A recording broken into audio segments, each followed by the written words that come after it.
चलिए आज height and distance के बारे में करते हैं। ठीक है, इससे पहले कि ये चैप्टर शुरू करूँ मैं आपको थोड़ा सा बेसिक बता देता हूँ, क्योंकि बेसिक के बिना आपसे ये चैप्टर होगा ही नहीं। ठीक है ना, तो आपको होगा क्या, जैसे मान लो यहाँ पे हाइट और डिस्टेंस की बात की है तो आपको यहाँ पे ऊंचाई और दूरी ही वो पूछेगा। अब ऊंचाई की बात करें तो ये मान लो कोई मीनार की ऊंचाई हो सकती है, कोई स्तंभ की ऊंचाई हो सकती है, या फिर कोई जो है पर्वत की ऊंचाई हो सकती है, पहाड़ की ऊंचाई, है ना। तो ये सारे आपको पूछ सकते हैं। और अगर डिस्टेंस पूछे तो आपको पूछ सकता है कि बताओ मीनार से एक पॉइंट यहाँ पे है, या कोई लड़का यहाँ पे है तो वो बताओ कितने मीटर दूर है। या फिर वो आपको ऐसा पूछ सकता है कि ये मीनार ढलान तो इतनी ऊंची है, आप मेरे को ये बताओ यहाँ से लेकर यहाँ तक की डिस्टेंस कितनी है। ठीक है ना, तो आपको वो ऊंचाई और दूरी पूछेगा। इससे पहले आपको दो तीन बात ध्यान रखनी है, जैसे मैं बता रहा हूँ। जैसे मान लो यहाँ पे दो कोणों की बात होगी, एक तो उन्नयन कोण और एक अवनमन कोण। ये दो कोणों की यहाँ पे बात करेगा। तो ये दो कोण है, तो जब भी आपको उन्नयन कोण नाम आए तो आपको ऐसा समझना है कि जो आदमी कोई देख रहा है या फिर कोई जो कोण बन रहा है वो कहाँ से बन रहा है, जमीन पे बन रहा है। जैसे मान लो यहाँ पे ऐसे है, ठीक है, ये कोई आदमी खड़ा है यहाँ पे, ठीक है, एक लड़का खड़ा है यहाँ पे और ये लड़का उन्नयन कोण बना रहा है। ठीक है, तो लड़का पहले आपको पता है सामने देखेगा इधर, और फिर लड़का देखेगा यहाँ पे। तो यहाँ से जो कोण बनता है वो यहाँ पे ये वाला है उन्नयन कोण। लेकिन अगर वही अवनमन कोण की बात कर दे तो वो कहाँ देखेगा, नीचे की तरफ देखेगा। जैसे मान लो यही लड़का है, अब की बार नाम अवनमन हो गया, तो पहली बात तो वो सामने देखेगा और दूसरी बात वो कहाँ देखेगा, नीचे। तो आपका कोण ये वाला बनेगा। बात आई समझ में मैंने क्या कहा। तो अवनमन कोण यूनियन कोण कब बनता है, जब वो ऊपर की तरफ देखे, ऊपर देखे। और अवनमन कोण कब बनता है, जब वो नीचे की तरफ देखे, नीचे देखे। ठीक है, तो ये चीजें आपको ध्यान रखनी है छोटी सी।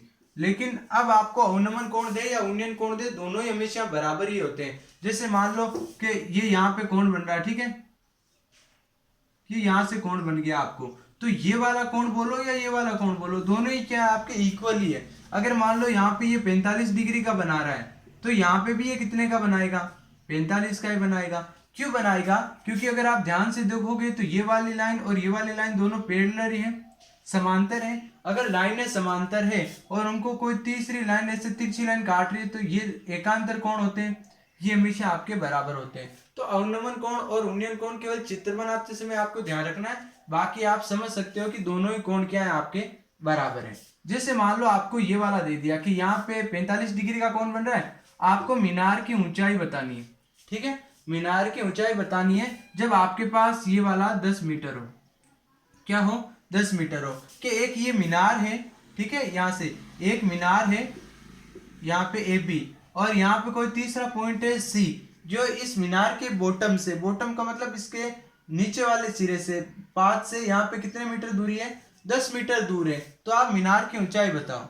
तो आपको यहाँ पे ध्यान क्या रखना है, आपको यहाँ पे ध्यान रखना है कि एक जो यहाँ पे आपको त्रिभुज दिख रहा है क्या, इसको मैं मिटा देता हूँ, अब इसका कोई काम नहीं है। आपको यहाँ पे एक त्रिभुज दिख रहा है, हाँ आप कहोगे बिल्कुल यहाँ पे दिख रहा है। तो आपको सबसे पहले यहाँ पे जो ढूंढना है वो है लंब, करण और आधार, कि यहाँ पे लंब कितना है, करण कितना है और आधार कितना है। तो आपको अगर ऐसे ही याद हो तो यहाँ पे 90 डिग्री का एंगल है, और 90 डिग्री के एंगल के सामने आपका हमेशा क्या होता है, करण होता है कि नहीं होता, होता है कि नहीं होता। तो यहाँ पे ये करण होता है, और जहां पे कोण बनता है, कोण यहाँ पे बन रहा है, तो ये आपका 10 क्या हुआ, ये आधार हो गया। और जो कोण के सामने वाला है वो हमेशा आपका क्या होता है, लंब होता है कि नहीं होता। तो आपको करण, लंब और आधार आपको पता करना है। जैसे मान लो यही आपका डायग्राम ऐसे हो जाता, अगर यही डायग्राम ऐसे हो जाता और यहाँ पे मैं लिख देता ए बी और सी, तो यहाँ पे कोण अगर मैं अब की बार यहाँ पे बना लेता 45 डिग्री, तो आपको बताओ क्या होता भाई, 90 के सामने हमेशा क्या होता है, करण होता है। तो यहाँ पे मैंने लिख दिया करण। अब कोण कहाँ बन रहा है, यहाँ पे बन रहा है, ये इस लाइन के ऊपर बन रहा है नहीं, तो ये आपका क्या हो जाएगा, आधार। और कोण के सामने हमेशा क्या होता है, लंब। तो कोण के सामने हमेशा क्या होता है, लंब होता है। अब हम अपने हिसाब से इन्हें एडजस्ट करेंगे कि लंब, करण और आधार। अब आपको यहाँ पे छठी प्रश्नावली थोड़ी बहुत आनी चाहिए। जैसे मैंने आपको साइन थीटा लिखाया था क्या, साइन थीटा, कोस थीटा और टेन थीटा, ये तीन चीजें मैंने लिखाई थी। और मैंने आपको क्या कहा था कि आप ये सूत्र ध्यान रखना, ठीक है। अगर आपने छठी प्रश्नावली का वीडियो नहीं देखा है तो आप पहले वो जाके देख लीजिए, ठीक है। अगर आपको ऐसे सब कुछ हो तो यहाँ पे जो रेशियो आपको दिख रहा है कि लंब के नीचे अगर मैं करण लूं तो वो मेरा क्या बनेगा, साइन। और अगर मैं आधार के नीचे करण लूं तो वो मेरा क्या बनेगा, कोस। और अगर मैं लंब के नीचे आधार लूं तो वो मेरा क्या बनेगा, टेन। तो अगर साइन आपको कब लगाना है, जब लंब और करण दोनों की बात करें, जब लंब और करण की बात करें। कोस आपको कब लगाना है, जब आधार और करण की बात करें। और टेन कब लगाना है, जब आपको लंब और आधार की बात करें। इन तीनों में आपको बारी बारी से ये लंब, करण और आधार लगाना है। अब अगर मैं इस चित्र में अपने पास देखूं तो मुझे यहाँ पे चर्चा किस किस की है, इसने कहा कि आपको ये वाला तो बताना है, मतलब लंब के बारे में बात की। और दिया क्या है आपको, आधार, मतलब लंब और आधार के बीच में रेशियो पूछा है। और लंब और अगर आधार आपको चाहिए तो आपको क्या लगाना पड़ेगा, टेन थीटा लगाना पड़ेगा। तो यहाँ पे थीटा की जगह जानते हो ना, यहाँ पे टेन का टेन और 45 डिग्री। यहाँ पे लंब की जगह आपको लंब एच रखना है और आधार की जगह आपको 10 रखना है। तो फिर इसको आगे आपको हल करना है। ये आगे हल करना मैं बताऊंगा आपको। एक बात में ये समझ में आ गई क्या, आप क्या किया करो, जब भी आप ऐसे पढ़ के बैठते हो तो आप हाँ या ना देख के बता दिया करो। आप बैठे बैठे हाँ या ना बता दिया करो, ताकि मुझे पता चले कि आपको कितना समझ में आया और कितना नहीं आया। अगर मैं आपको ऐसे बोलूं कि एक मीनार की ऊंचाई है ये, तो मैं आपको चित्र बनाना सिखा देता हूं कि एक मीनार है, इस मीनार की ऊंचाई अगर 10 मीटर दे रखी है, यहाँ पे मीनार की ऊंचाई 10 मीटर दे रखी है। और यहाँ पे मीनार का जो ये बॉटम है, मतलब जो पाद बिंदु है, उससे यहाँ पे कितने मीटर दूरी पर एक पॉइंट लें, तो x मीटर दूरी पे कोई पॉइंट लो, ताकि मीनार के शिखर से इसका उन्नयन कोण कितना बन जाए, अपने पास 30 डिग्री बन जाए। तो अब की बार आपको ये वाली पूछ ली तो आपको वही चीज लगानी है कि अगर मैं साइन लू, कोस लू, क्या लू, यहाँ पे ये वाला चीज आपको ध्यान रखना, लाल बट्टा कक्का। तो यहां से किस किस की बात की, यहाँ पे आपको बताया 90 डिग्री एंगल है, इसका मतलब ये वाला करण हो गया। एंगल यहाँ पे बन रहा है, इसका मतलब ये वाला आधार हो गया। और एंगल के सामने वाला आपका क्या हो गया, ये लंब हो गया। इतनी बात आपको समझ में आई क्या, समझ में आ गया तो हाँ भर दिया करो। अब यहाँ बात किसकी की, इसने करण के बारे में तो कोई चर्चा की नहीं। इसने कहा कि ये तो है 10 मीटर मतलब लंब, और ये आप मेरे को बताओ मतलब कि आधार। और अगर लंब और आधार की बात की तो अगर हम इस सीक्वेंस से चलें, ये वाला साइन, ये वाला कोस और ये वाला टेन, तो क्या यहाँ पे मैं टेन 30 डिग्री लगाऊंगा क्या, पहले टेन थीटा और फिर थीटा की जगह 30। बात आई क्या समझ में, आपको ये वाली चीज समझनी चाहिए। तो अगर इतना सब कुछ आ गया तो फिर क्वेश्चन में जब आप प्रैक्टिस करोगे ना बहुत ज्यादा, तो आपको कहीं पे कोई दिक्कत आने वाली नहीं है। अब अगर मैं आपको बात बताता हूँ, अगर आपको याद हो तो कहीं पे अगर मान लो 10 के साथ में 30 डिग्री आया, अगर 10 के साथ में 30 डिग्री आया तो आपको कुछ मान रखना पड़ेगा।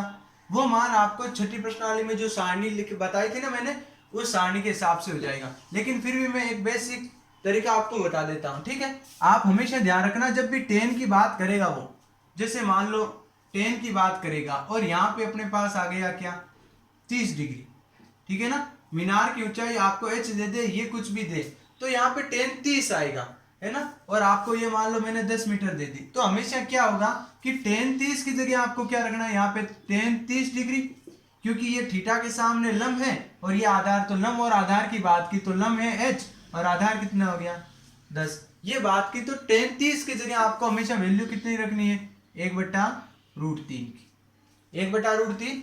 फिर यहाँ पे हो जाएगा h और यहाँ पे हो जाएगा 10, फिर 10 को इधर ट्रांसफर कर दो। जब 3 क्रॉस मल्टीप्लाई करोगे तो 10 यहाँ आके 1 से जब 10 बन जाएगा, नीचे √3 हो जाएगा और ये अपना h, ये अपना आंसर हो गया। हर का परमीकरण हम बाद में कर देंगे। अब मान लो यहाँ पे अपने पास कितना आ गया 45 डिग्री, तो अब की बार 10 45 की जगह आपको क्या रखना है 10 45 और यहाँ पे h/में 10, तो 10 45 की वैल्यू 1 होती है। और यहाँ से क्रॉस मल्टीप्लाई कराओगे तो h किसके इक्वल में आ जाएगा 10 के इक्वल में आ जाएगा। यहाँ पे 60 डिग्री अगर आ गया, ठीक है, तो अब की बार इसकी जगह वैल्यू आप क्या रख लोगे √3। तो यहाँ पे आपको जो 5-6 वैल्यू होती है ना कि 10 0 10 30 10 45 10 60 और 10 90, उनमें से आपको केवल 3 ही वैल्यूज वो पूछेगा। कौन कौन सी पूछेगा, 30 डिग्री पूछेगा, यहाँ पे 45 डिग्री पूछेगा और यहाँ पे 60 डिग्री पूछे। बात आई क्या समझ में? यहाँ पे 30 पूछेगा, 45 पूछेगा और 60 पूछेगा, क्योंकि 90 पे वो क्या हो जाता है, 90 पे वो क्या हो जाता है, इन्फिनिटी की तरफ चला जाता है, और 0 पे वो 0 की तरफ आ जाता है। तो कोई भी वैल्यू इन्फिनिटी और 0 हो ही नहीं सकती, ठीक है ना। और 90 आपको इसलिए भी नहीं पूछेगा क्योंकि इस जब ये आप ट्राइंगल बनाओगे तो यहाँ ऑलरेडी एक कोण 90 हो चुका होता है। तो बाकी के ये दो आपके क्या हो सकते हैं, यहाँ पे 30 और बाकी के तीनों का सम होता है ना 180। तो 180 में से 90 तो पहले ही हो गया, तो बाकी दो का योग भी कितना बचेगा, 90 बचेगा। 30 और 60 हो सकते हैं, 45 और 45 हो सकते हैं, है ना। तो 45 और 45 या 30 और 60 इन दोनों में से कोई आएगा, तीसरा तो आने से रहा। तो अगर जब 10 की वो बात करें, 10 की अगर 10 में आ गया अपने पास 10 30, तो आपको क्या रखना है, 1/√3। अगर 10 45 आ गया तो 1, और 10 अगर 60 आ गया तो आप वहां पे क्या रख लेना, √3 रख लेना। अगर यही मैं बात करूं अपने पास साइन की, ठीक है, साइन की अगर वैल्यू पूछे तो आप 30 के लिए ये, 45 के लिए ये, और 60 के लिए आप √3/2। और यही अगर आपके लिए कॉस की दे दे तो कॉस के लिए आप क्या रखोगे, इसका उल्टा होता है, ये इधर आ जाएगा √3/2, 1/√2, और ये 1/2। तो ये साइन कॉस और टेन की वैल्यूज आती है। अगर देखो इसको, तो टेन की जगह क्या है आप ये याद रख लो, 1/√3, 1 और √3, और साइन के लिए आप याद रख लो 1/2, 1/√2, √3/2। ये मैंने छठी प्रश्नावली के जो वीडियोस है उनमें आराम से समझाया है, एक बार आप वो देख लो, समझ में आ जाएगी ये कहाँ से आते हैं और क्यों आते हैं। एक ही चीज यहाँ पे रिपीट नहीं करनी है, ठीक है। तो आप हाँ भर दिया करो हर बार में जहां बैठे हो वहां, और जब तक आप प्रैक्टिस नहीं करोगे ये वीडियो देखने का आपका कोई मतलब भी नहीं है। अब मेरे को यहाँ ध्यान से समझना, मैं 10 को ले रहा हूँ, ठीक है, मैं यहाँ से 10 को ले रहा हूँ। तो जब भी मेरे पास 10 आएगा, मान लो ये ऐसे हो गया, ये हो गया, ये 10 का मतलब ये लंब और आधार की बात करेगा, और यहाँ पे कितना आ गया अपने पास 30 डिग्री। तो आपको पता है मैं यहां से लिखूंगा ऐसे 10 30, तो मेरे पास क्या आएगा, 10 30 की वैल्यू कितनी होती है, 1/√3 होती है क्या।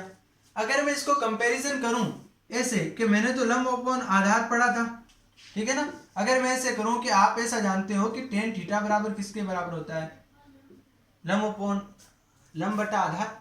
यहाँ पे 30 डिग्री जब आप वैल्यू रखोगे तो आपको आंसर क्या मिलेगा, 1/√3, और यहां से आपको क्या मिलेगा, ये। तो इसका मतलब ये आधार हुआ और ये लंब हुआ, तो इसका मतलब ये कितना हुआ अपने पास, यहाँ अगर tan 30 डिग्री है, अगर यहाँ tan 30 डिग्री है तो आपको यहाँ 1 आएगा और यहाँ पे √3 आएगा। अभी आपको ऐसा लग रहा होगा कि सर ये क्या बता रहे हैं, सर हमें कुछ समझ में नहीं आ रहा। तो आप थोड़ी देर के लिए रुको, 5-10 मिनट रुको, आपको सब कुछ समझ में आ जाएगा। यहाँ मैं बेसिक बता रहा हूँ आपको, ये चीजें आगे जाके बहुत काम आने वाली है।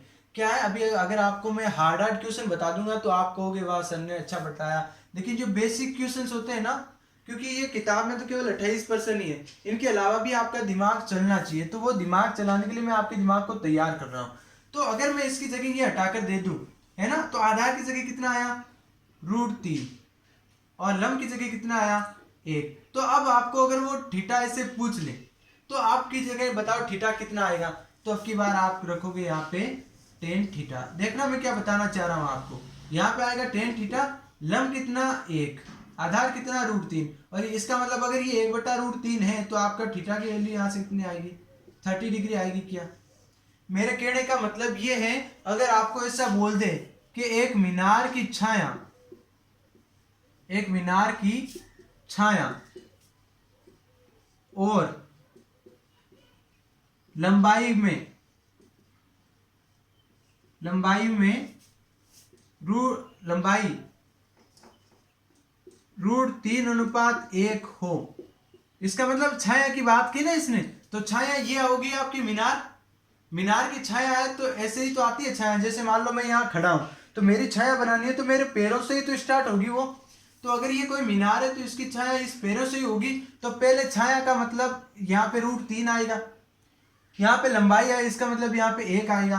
तो आपको पूछा है बताओ कोण कितना हुआ, सूर्य का उन्नयन कोण, सूर्य का उन्नयन कोण, तो यहाँ पे थीटा कितना होगा। तो आप यहाँ से क्या बताओगे कि tan बराबर लंब अपॉन आधार, यहाँ पे 1/√3, तो थीटा की वैल्यू कितनी आ गई, √3।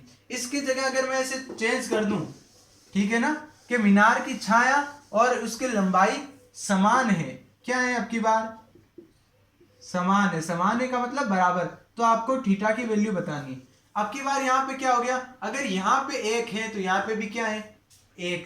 अगर यहाँ पे 10 है तो यहाँ पे भी क्या है 10। अगर यहाँ पे मैं 110 लिख दूं तो ये भी 110 है। क्यों है? क्योंकि मीनार की छाया और उसकी लंबाई दोनों बराबर है।